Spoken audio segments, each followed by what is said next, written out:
Halo semuanya, perkenalkan nama saya Alicia Suci Putri Pratiwi dengan NIM 10225087 dari kelas C125 dengan prodi S1 Akuntansi. Selamat datang di video saya. Pada kesempatan kali ini saya ingin membahas sebuah topik yang sangat penting, yaitu pentingnya bahasa Indonesia dan kecakapan berbahasa di masa kini, terutama di era digital seperti sekarang. Bahasan ini cukup menarik, karena walaupun bahasa Indonesia adalah bahasa kita sehari-hari, ternyata masih banyak loh hal yang belum kita sadari tentang betapa pentingnya bahasa ini di kehidupan kita sehari-hari. Mari kita mulai pembahasannya yuk. Nah, bahasa Indonesia adalah penting untuk kita pakai sehari-hari, terutama berbicara dengan atasan, dosen, guru, teman, dan lain-lain. Di Indonesia juga banyak keberagaman yang luar biasa. Tentunya di Indonesia punya banyak 700 bahasa daerah, berbagai budaya, dan adat istiadat yang berbeda. Bahasa Indonesia juga dipilih sebagai bahasa nasional, jadi kita berbicara dari Sabang sampai Merauke bisa berkomunikasi dengan bahasa yang sama. Tentunya dengan adanya bahasa Indonesia bisa mempermudah kita, tapi mungkin tanpa bahasa Indonesia, koordinasi antar suku, pemerintahan, pendidikan, dan dunia kerja akan jauh lebih sulit. Apalagi kita ketemu orang asing yang tentunya dia berasal dari suku Sunda dan berbicara dengan bahasa Sunda. Jadi untuk adanya bahasa Indonesia mempermudah kita untuk berbicara dengan orang asing.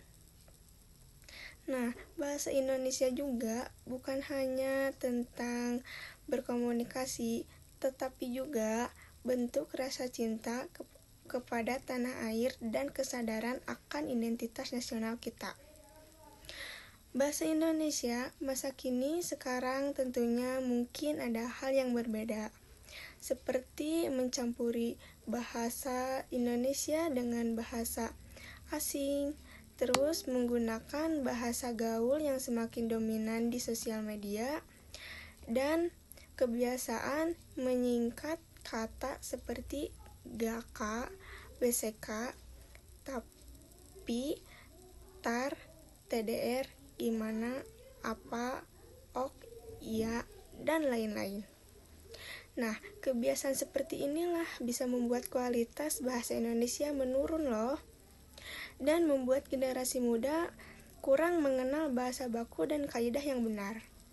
Keterampilan dalam bahasa Indonesia juga sangat penting, seperti kita harus mengetahui apakah cara kita berkomunikasi lewat digital, terutama mengirim pesan ke WhatsApp, email, dan sosial media lainnya, apakah sudah benar, kata yang mudah dipahami dengan baik, atau justru malah disalahartikan. Terutama ketika kita mau mengirim pesan kepada dosen untuk menanyakan suatu tugas atau bahkan menanyakan nilai, pasti kita harus memerlukan bahasa yang baik dong, apalagi harus sopan dan mudah dipahami. Nah, jadi kecakapan berbahasa Indonesia bukan hanya pelajaran, tetapi untuk berbicara Indonesia yang lebih baik untuk kehidupan sehari-hari kita. Jadi, bisa kita simpulkan bahwa bahasa Indonesia memiliki peran yang sangat penting dalam kehidupan kita. Sebagai alat pemersatu bangsa, sebagai sarana komunikasi di era digital, dan sebagai identitas yang membedakan kita dari bangsa lain. Kecakapan berbahasa juga menjadi hal yang tidak boleh kita abaikan, karena kemampuan berbahasa yang baik akan sangat membantu kita di sekolah maupun di kampus dan di dunia kerja. Terima kasih sudah menonton video ini. Semoga bermanfaat dan bisa menambah wawasan kalian semua. Sampai jumpa di video berikutnya ya. Dadah semuanya.